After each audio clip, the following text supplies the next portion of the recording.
So Alexander James, this is just for you, recording this piece. I've got just 5 minutes. I want to spend some time into chapter 15. Briefly. Shh. I will have a study guide all settled for you tomorrow to pass out. But I want to talk about... You can't wait 5 minutes. That's how much time we got left. I want to talk about briefly this very first little paragraph. There's literally these 3 paragraphs at the beginning of chapter 15. Because chapter 15 is talking about the autonomic nervous system. On your study guide, I abbreviated it ANS. On chapter 14 study guide, right? Some of you are like, Mr. Oz, what's ANS? We did cover it back in chapter 13, but you just forgot. It's all right. So this is the autonomic. This is the stuff that we can't consciously control, right? The things that, that are taking care of our heartbeat, or our breathing, or our digestion, or the fight or flight reflexes, right? So it means self-governed, right? It's independent of our conscious control. And it regulates the fundamental stuff, the stuff that keeps us alive, blood pressure and body temperature and heart rate, digestion, etc. But it was this piece about Walter Cannon that I wanted just to point your attention to. It was an American physiologist back around the turn of the 20th century. And he's the one who came up with these terms, homeostasis. Remember I said if you could take all of A and P and boil it down to one word, that would be the word, homeostasis, right? And this balance act. And the autonomic nervous system is a huge balancing act between the parasympathetic and the sympathetic nervous systems. Because they are opponents. They are opposite of each other, right? The fight or flight, that's the sympathetic. That's getting you ready to run, getting ready to fight. Versus parasympathetic is that cool, it's calming, it's soothing, getting you back to normal after you've been freaked out, right? And they work together in this homeostasis piece. He also came up with that thought, fight or flight reaction. But what piqued my attention, what got me interested here as I was reading this thought was this sentence in the 3rd paragraph. He found that an animal can live without a functional sympathetic nervous system. Like he actually would go in and cut these pieces.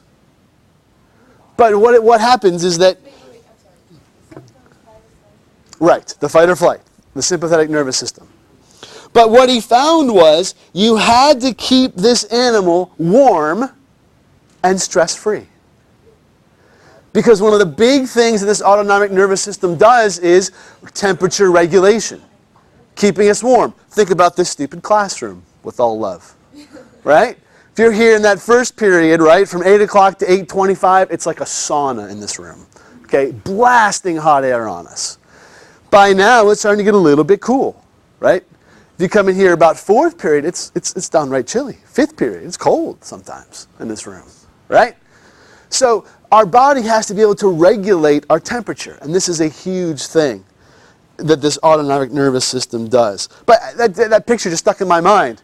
Like, I would love to be an animal that you just kept warm and stress-free. Wouldn't that be nice?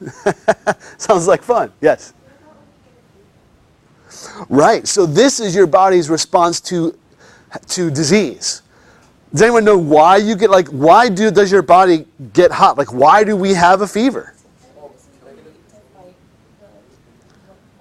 Yeah, if I raise the temperature, the actual bacteria or viruses can be killed. Like, it's too hot for them. So that's why it's not necessarily a good thing to take these pain or fever-reducing medications if it's not too high. Does that make sense? So if you get above a certain temperature, like 103 and 104 frame, now you actually can cause brain damage because your own tissue can't survive. It's too hot. Does that make sense?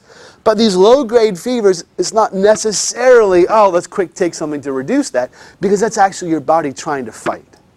Does that make sense? And we'll talk way more about fevers and fighting when we get to the immune system. Fevers are not necessarily bad. They're a sign that something bad is there, right? But it's your body trying to kill it. Sir?